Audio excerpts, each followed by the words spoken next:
Good morning, students and family. It's Otter and Mr. Young here. I just wanted to drop in and kind of come up with some different ideas for you early childhood students or students in pre-K or kindergarten. So thinking about some of the activities that we do, a lot of it revolves around balancing and managing our body. We also do basic underhand tossing, overhand throwing, those object control skills such as catching. So I wanted to kind of give you some ideas, if you have limited equipment in your home, how you can engage and work on that motor skill development and movement fluency with your younger children at home. So as you can see on the floor here, I have some cushions. So obviously little kids, they develop in to out and top to bottom. So that means that they are going to learn how to balance and control their body within their core before they start learning how to leap and hop and balance on one foot. And then top to bottom, right, we're gonna learn how to use the skills that are in the upper half of our body, so using our hands more than our feet in activities such as like kicking or dribbling with our feet. So we always wanna start by learning new skills or practicing the skills. So my YouTube videos that have different locomotor and object control skills, those are great reference points.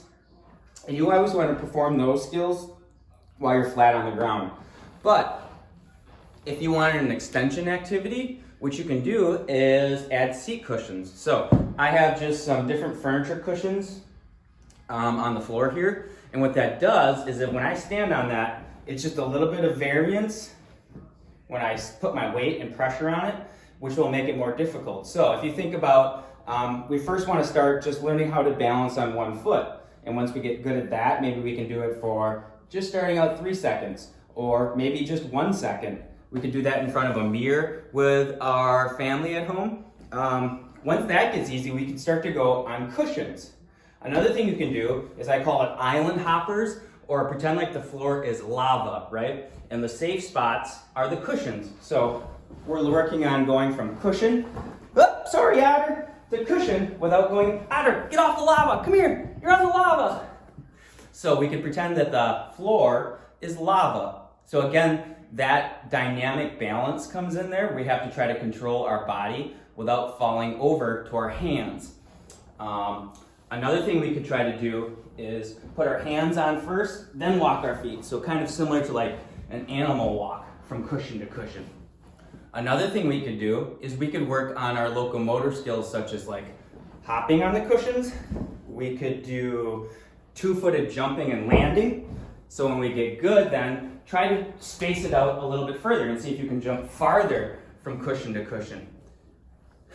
Now, obviously, students, if you're watching this, we always want to ask our family, we want to abide by the house rules to make sure that this is okay. That we're not ruining any of our cushions. So ask mom and dad or grandpa and grandpa or whoever it is that you live with that this is okay to do in the home. So after you've done some different, you could also do leaping, right? You could try to hop on one foot over to the cushion the other. So those are some different like balancing, locomotor, lower body movements that you can do using seat cushions at home. You could also use seat cushions for object control skills. So if underhand tossing, I've uploaded some different activities to work on overhand throwing or underhand tossing. Performing those activities on a seat cushion is going to be more difficult. So again, right, I showed you, we have socks. If you don't have a ball at home or objects, you can take a sock and turn it into a ball and just work on self-tossing from hand to hand with 2 hands, watching that ball. And as I do that, I could try to go on a different seat cushion. So what we're doing is extending the challenge by moving and incorporating balancing along with controlling an object. So that's using a sock. Parents, students, I know we have a lot of plastic bags laying around our home. These are great. You can make a lightweight ball out of these, either by putting that sock in there or taking one bag and crumpling it up and then putting it in another bag. We get a nice little lightweight ball. We could work on the skills of volleying using one hand, left hand. Oh! We could work on catching. So maybe I have one family member standing on one cushion, and we toss back and forth. So I can say, Otter, are you ready? And I could toss the ball to Otter, and then he would catch it. Obviously, Otter can't throw back to me. So plastic. These are also great just for tossing in the air. If you don't have a partner at home, you can toss these up and try to catch them before they hit the ground. So again, that's working on, you could use left hand, you could use right hand, you could use two hands. So we're working on that visual tracking, just using household objects. Baby blankets. I have a lot of these laying around our house with baby Gus. You could roll this up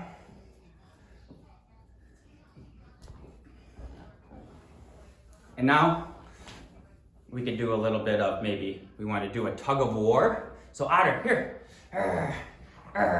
And Otter could try to pull me off my seat cushion, and if I step off, well now he gets a point. Or I could say, Otter, he takes that end and I try pulling him, and if he falls off the seat cushion, then I get a point. Again, make sure you're asking parents that this is okay to do. We always want to be safe. I would recommend if you're going to do tug of war, you get down into kind of like a crouch position so you're not falling over or knocking anything down in the house. Also with blankets, we can lay them down on the ground, move our seat cushions.